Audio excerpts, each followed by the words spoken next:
Bruno Montano, nos vamos hacia Portugal. Hacia Portugal, sí. No habíamos hablado de ningún escritor portugués, pero hoy toca. Esa de Queiroz también, qué bueno es, ¿eh? Esa de Queiroz también, sí. Hay una gran literatura en Portugal. A mí sí. me fascina porque yo me siento con alma portuguesa. Yo siempre pido que nos unamos a Portugal. Yo siempre quiero la unión de España-Portugal y ser Iberia. Pero será que Portugal se une a España. Porque Portugal se una. A ver, me da igual, pero tendríamos que ser el mismo país, Iberia. Compartir idiomas, tal, el portuñol, ya está. ¿Tú no lo has leído, Ramón? ¿Has leído algo de Pessoa? No, muy poco, pues no. Este libro te fascinaría. Conociéndote como te conozco ya y tus gustos y tal, este libro te fascinaría.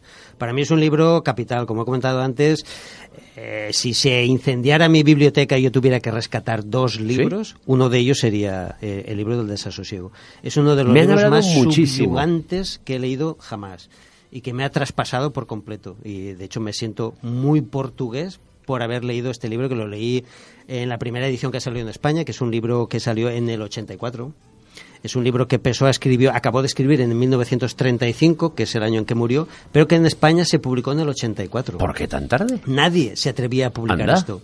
Hay que decir que Pessoa no publicó ningún libro en vida. No lo sabía. Simplemente un poemario un año antes de morir. El resto de lo que sale publicado de Pessoa sale de un baúl, del mítico baúl de Pessoa, en el que hay 30.000 documentos escritos, sin orden ni concierto, del que de ellos solo 3.000 son poesía, porque él pasará a la historia seguramente por uno de los mejores poetas del siglo XX. Pero en realidad de esos 30.000 documentos solo había 3.000 folios que eran de poesía. El resto encuentras de todo. Novela policíaca, ensayo, crítica literaria, diario íntimo, dietario, encuentras de todo. Y este libro es un libro extrañísimo en cuanto a su concepción y en cuanto a su edición. Es un libro que jamás se concibió unitariamente. Pessoa iba escribiendo papelitos con reflexiones y los iba tirando dentro del baúl. De vez en cuando ponía un papelito con unas ligeras instrucciones sobre cómo debía montarse este libro, pero jamás dio instrucciones claras sobre cómo tenía que montarse este libro, de qué manera agrupar los materiales, de qué manera fecharlos y organizarlos.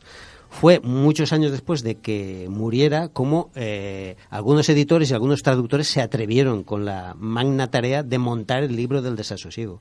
De hecho, en Portugal hay 16 ediciones diferentes y en España 4. Buah. Cada una agrupa materiales diferentes, agrupa temáticas diferentes, en algunos casos funden fragmentos que en la edición anterior iban por separado, en algunos casos restan fragmentos que algún crítico ha considerado que no forman parte del libro del desasosiego, en unos casos organizan los materiales cronológicamente, en otros no lo organizan cronológicamente. Entonces, en función de la edición que tú leas, te encontrarás con un libro del desasosiego u otro. Yo tengo las 4 ediciones que existen en castellano. A la que más cariño le tengo es la que he traído ahora, que es la primera, la del 84, la de Ángel Crespo, que fue un estudioso de la literatura portuguesa y en especial de Pessoa, y es la primera que salió en castellano en el 84. Recordemos que Pessoa murió en el 35. Nació en 1888 y murió en el 35. Murió con 47 años y llevaba 30.000 folios escritos. Es el único escritor que lleva 80 años muerto y se siguen publicando libros inéditos suyos, porque de repente sale un libro, aparece otro arcón, han escarbado en el arcón, han sacado unos cuantos documentos, han visto alguien que entra ahí con la pala y hace zaca. Eso requiere un análisis textual y crítico impresionante, poder montar un libro extraído de ese montón de documentos, pero constantemente van apareciendo, incluso han aparecido ahora novelas policíacas. Bueno. Que tiene un investigador que se llama Abilio Quaresma, porque hay varias novelas policíacas que tenía Pessoa metidas en el cajón, o El banquero anarquista, que es su novela más conocida y tal. Entonces, no paran de salir libros, sobre todo en la editorial Acantilado, que recopilan textos extraídos del mítico baúl de Pessoa, ¿no? No sé cuántos miles de documentos quedarán en este momento, pero bueno, no paran de sacarlos. Y yo he traído esta edición porque es la que más cariño le tengo, pero esta edición tiene alguna serie de pegas. Por ejemplo, no puede seguir, como no está ordenada cronológicamente, sino por manchas temáticas, que lo llama Crespo, pues no puede seguir la evolución estilística, por ejemplo, de Pessoa, porque no está ordenado cronológicamente. Entonces, dependiendo de tus intereses personales, pues puedes elegir una edición u otra, ¿no? Para mí Pessoa es uno de los grandes genios de la literatura del siglo XX. Se lleva todos los méritos Joyce, se los lleva Kafka, se los lleva merecidamente. Por lo que decíamos antes, porque vivimos siempre un poco... claro, porque vivimos bajo la bota anglo. Claro. Que hay cosas muy buenas, ¿eh? Sí, en el mundo sí. anglo faltaría más, Sí, pero sí, claro. sí. Pero imagínate, si fuese anglo, vamos. Anglo, este hombre estaría en los altares. Se le ha reconocido, ¿no? Evidentemente, toda la crítica internacional, incluso Harold Bloom, que es muy reticente a lo no... Sí, desde luego. A lo no inglés, ha reconocido que es un grandísimo libro, una obra excepcional del siglo XX.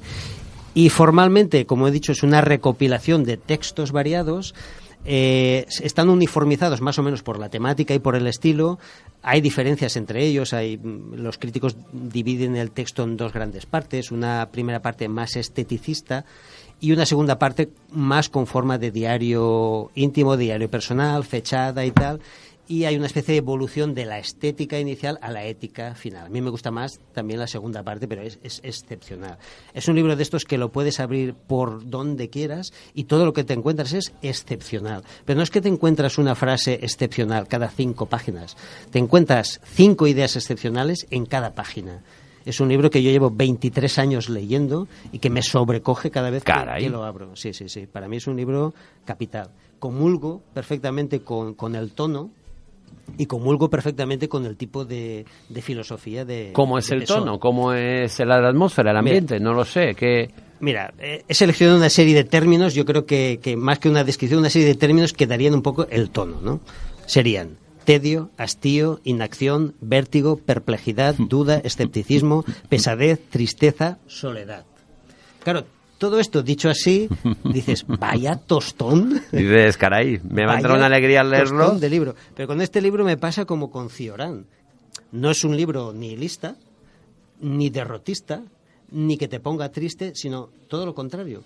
Es un libro, y yo después de muchos años de leerlo, he pillado el truco de Pessoa, el truco de la hábil mente literaria de Pessoa.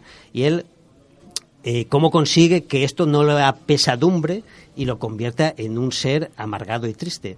La ironía y la serenidad. La ironía es que siempre es la gran defensa. Y la serenidad, Ramón. Yo que sé que tú eres un tipo triste, aunque no lo parezca, pues a ti te salva visto. de la tristeza la ironía. Y yo que soy un tipo triste también a mí me salva la serenidad. Entonces, yo y tú juntos formaríamos un Pessoa. Tenemos que ir a vivir juntos, Bruno. Tienes que dejar a tu mujer y a tu hijo y tenemos que irnos a vivir juntos. Yo tengo que dejar a mi novia y tú a tu mujer. Claro. Vamos a ir juntos. Entonces, claro, él es un tipo que establece... Sí, Bruno y yo con las pantuflas cogidos de la mano viendo algo y además os dais una leyendo a medias. Os dais una a los abuelos de los teleñecos. Sí. Uno con pelo y el otro. Sí. Pues entonces, el truco es, y la propuesta de Pessoa, y lo que yo creo que él hacía, y lo que se puede deducir de este libro es, establecía primero una distancia irónica respecto a los grandes temas de la vida y preocupantes, la tristeza, la muerte, la duda, y luego ¿cómo conseguía que estas ideas no le hundieran? A través de la serenidad y distancia irónica. ¿Y cómo conseguía la serenidad? Un poquito de escepticismo y un poquito de epicureísmo. Con esto conseguía la serenidad que le permitía mantener una distancia irónica respecto a estos temas y hacía que no se hundiera en la miseria. No quiero bajar a mundana ruido, pero tenía alguna renta para poder vivir o algo, que eso también siempre ayuda para mantener serenidad y ironía. Sí, se ganó la vida toda su vida, trabajó, murió muy joven. A los 47 años de cirrosis. Le encantaba la cazalla, Ramón. Caray. Bebía litros y litros de cazalla y murió de cirrosis a los 47. Bebía, ¿eh? Sí. ¿Y cómo se ganaba la vida? Se ganaba la vida trabajaba en una empresa de transportes traduciendo cartas comerciales. En una pequeña oficina traduciendo cartas comerciales en la Rúa dos Douradores. Uno de los grandes genios de la literatura, macho. Traducía genio universal. Cartitas... Porque él tuvo una formación inglesa, comento rápidamente, él nació en 1888 en Lisboa. Su madre enviudó a los 5 años, murió el padre de tuberculosis siendo él un niño pequeño, al poco tiempo murió su hermanito pequeño también. Su madre se casó en segundas nupcias con un cónsul portugués en Durban, en Sudáfrica, y se trasladó a los 7 añitos a vivir en Sudáfrica. Allí recibió una educación inglesa, incluso llegó a ir a la universidad inglesa, y a los 17 años ya se volvió a Portugal. En Portugal estudió también en la Universidad de Lisboa y tal, no acabó la carrera y se puso a trabajar en una oficinita traduciendo cartas. Durante toda su vida, hasta los 47 años que murió, tradujo cartas comerciales. y luego por las tardes el hombre escribía. Escribía y a la cazalla. Escribía. Y a la cazalleta. Le daba la cazalla. Entonces, claro... Pero sabemos qué cazalla era Cerveró, sí, era Anís-Tenis... Agua viva o algo así se llamaba. Agua viva. Agua de fuego. Entonces, claro, empezó a publicar articulitos en algunas revistas. De hecho, fundó un par de revistas de literatura modernista y tal, con poco éxito comercial, pero que marcaron una diferencia entre la literatura que se hacía hasta ese momento y la que se hizo posteriormente. Y publicó articulitos, reseñas, críticas y tal en alguna revista, pero ningún libro. El primero lo publicó un año antes de morir y era un poemario. Un poemario publicó a los 46 años antes de morir, y fue después de morir, muchísimos años después de morir, cuando han empezado a publicarse todos sus libros. Han ido sacando, como he dicho antes, de su mítico baúl textos, agrupándolos y publicándolos. ¡Qué maravilla, Bruno! Sí. ¿Algo más de Pessoa? Es un libro... el libro del desasosiego. Claro, es un libro muy extraño, porque ya he contado más o menos cómo se monta este libro, o cómo lo monta cada editor o cada traductor. Pero el proyecto, que no tenía, digamos, estructura, es un proyecto de obra abierta. Él iba incorporando materiales sin ninguna intención de acabarlo y sin una intención de organizarlo realmente. Entonces es una obra abierta, lo que llaman un work in progress. No es unitaria, no está organizada, es como dirían ahora una obra líquida, como diría Bauman, ¿no? Es un antilibro, en realidad no es un libro, es un viaje a una de las mentes literarias más poderosas del siglo XX, como es la de Pessoa.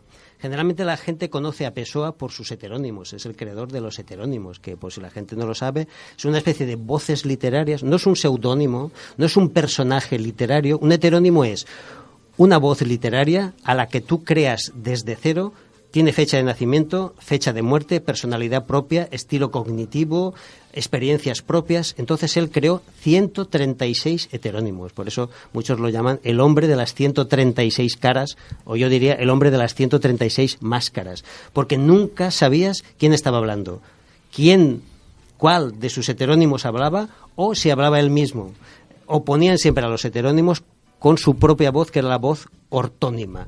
Pero nadie es capaz de adivinar si el que habla es Pessoa o el que habla es alguno de sus heterónimos. Los más míticos son Bernardo Soares, Álvaro Campos, Alberto Caeiro, Ricardo Reis.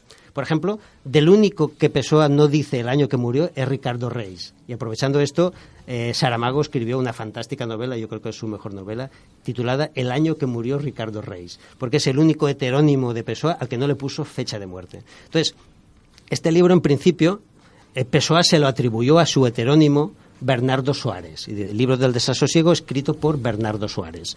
Algunos piensan que Bernardo Soares es el heterónimo que más se parece a Pessoa. Crespo, por ejemplo, uno de los mejores conocedores de Pessoa, dice que en realidad el libro del desasosiego es un libro ortónimo, o sea, escrito por Pessoa con su personalidad propia. Nunca lo sabremos, porque su mente era complejísima. Claro, él aprovechó principios del siglo XX, el gran problema era la conciencia. Y él decía, mi conciencia es un drama de personas. En mi conciencia hay cientos de personajes, yo no sé cuál de ellos soy yo o cuál es más yo, ¿no? Como Whitman, que le decían, te contradices, Walt. Y él decía, muy bien, me contradigo, soy vasto y contengo multitudes, ¿no? O Rimbaud, que decía, yo soy otro. ¿Quién eres tú? El problema de fondo que plantea Pessoa no es su propio desasosiego, sino el desasosiego general del hombre del siglo XX, ¿no? ¿Quién soy o quiénes soy? Porque uno se pregunta quién soy, se pregunta quiénes soy. Somos siempre más de uno. Yo, por ejemplo, no soy partidario de la personalidad. Yo creo que la personalidad es un constructo útil en el tránsito social, pero que no existe. Eres muy bueno, somos Bruno. Nadie. Somos otros siempre, ¿no? También lo decía Oscar Wilde. Yo soy otros, ¿no? Entonces Pessoa era otrísimos, porque era hasta 136 perfiles escribió. ¿Y sabemos algo de su vida íntima, amoríos, Sí. familia? Fue soltero, tuvo una novia, Ofelia Queiroz, que lo abandonó precisamente por su manía de los heterónimos. Recordaré que el primer heterónimo que creó se llamaba Chevalier de Pas, la partícula francesa negativa, caballero de nada, y lo creó a los 5 años. A los 11 creó otro de sus heterónimos míticos y se ennovió con Ofelia Queiroz y le escribía cartas, pero firmadas por varios de sus heterónimos. Y Ofelia le caían fatal a algunos de los heterónimos y cortó con él porque las cartas no las firmaba él, sino que las firmaba algunos de sus heterónimos. Y mantenía controversias públicas a través de artículos con heterónimos suyos. Él escribía un artículo firmado por un heterónimo suyo que se distingue perfectamente de los otros heterónimos. Tú lees un libro de Alberto Caeiro o de Bernardo Soares y se diferencian perfectamente. Son dos personas totalmente diferentes. También a los 11 años se escribía cartas a él mismo firmadas por un heterónimo y las contestaba. O sea, era un hombre fascinado por la capacidad del cerebro humano de dividirse y desgarrarse en múltiples personajes, ¿no? Entonces, es fascinante porque es un viaje no solo a la mente de Pessoa, sino a la mente desasosegada del hombre del siglo XX. Es magnífico. Bruno, además, es de una extremada lucidez y hace gala de un pensamiento paradójico que es mi pensamiento preferido, ¿no? Lucidez y paradoja juntas, con distancia irónica y con serenidad. Gran fórmula para resistir. Escribir uno de los libros más maravillosos que se han escrito. Y gran fórmula para resistir en la vida. Ironía y serenidad. Lucidez, distancia irónica, serenidad y paradoja, no caer en la trampa del rigurosísimo pensamiento lógico estricto, ¿no? Del cálculo. La diferencia que hablábamos antes con el profesor Quintanilla entre los ingleses y los mediterráneos, ¿no? Entre los isleños y los peninsulares, ¿no? ¿Tenemos a Silvia de Rapsoda? Silvia va a leernos un fragmentito, que es un fragmentito escrito porque él empezó en 1812-13, empezó ya con los primeros textos y murió y no pudo acabar porque él hubiera seguido incorporando nuevos textos al buzón, al cajón que tenía, ¿no? Entonces Silvia va a leer un fragmentito del principio, pero este tipo de fragmento se encuentra a docenas en cada página. Es que es todo el rato así. Es un libro, ya digo, impresionante. Y va a haber un fragmentito escrito en 1815-16, pero que yo creo que es perfectamente extrapolable a hoy en día. Hoy en día. En la vida de hoy, el mundo solo pertenece a los estúpidos, a los insensibles y a los agitados. El derecho a vivir y a triunfar se conquista hoy con los mismos procedimientos con que se conquista el internamiento en un manicomio. La incapacidad de pensar, la moralidad y la hiperexcitación. Totalmente, vamos, en 1815, perfectamente podría. Y me gusta lo de los agitados. O sea, esta gente que siempre está en agitación. Es perfecto. Bruno, muchísimas gracias. A vosotros.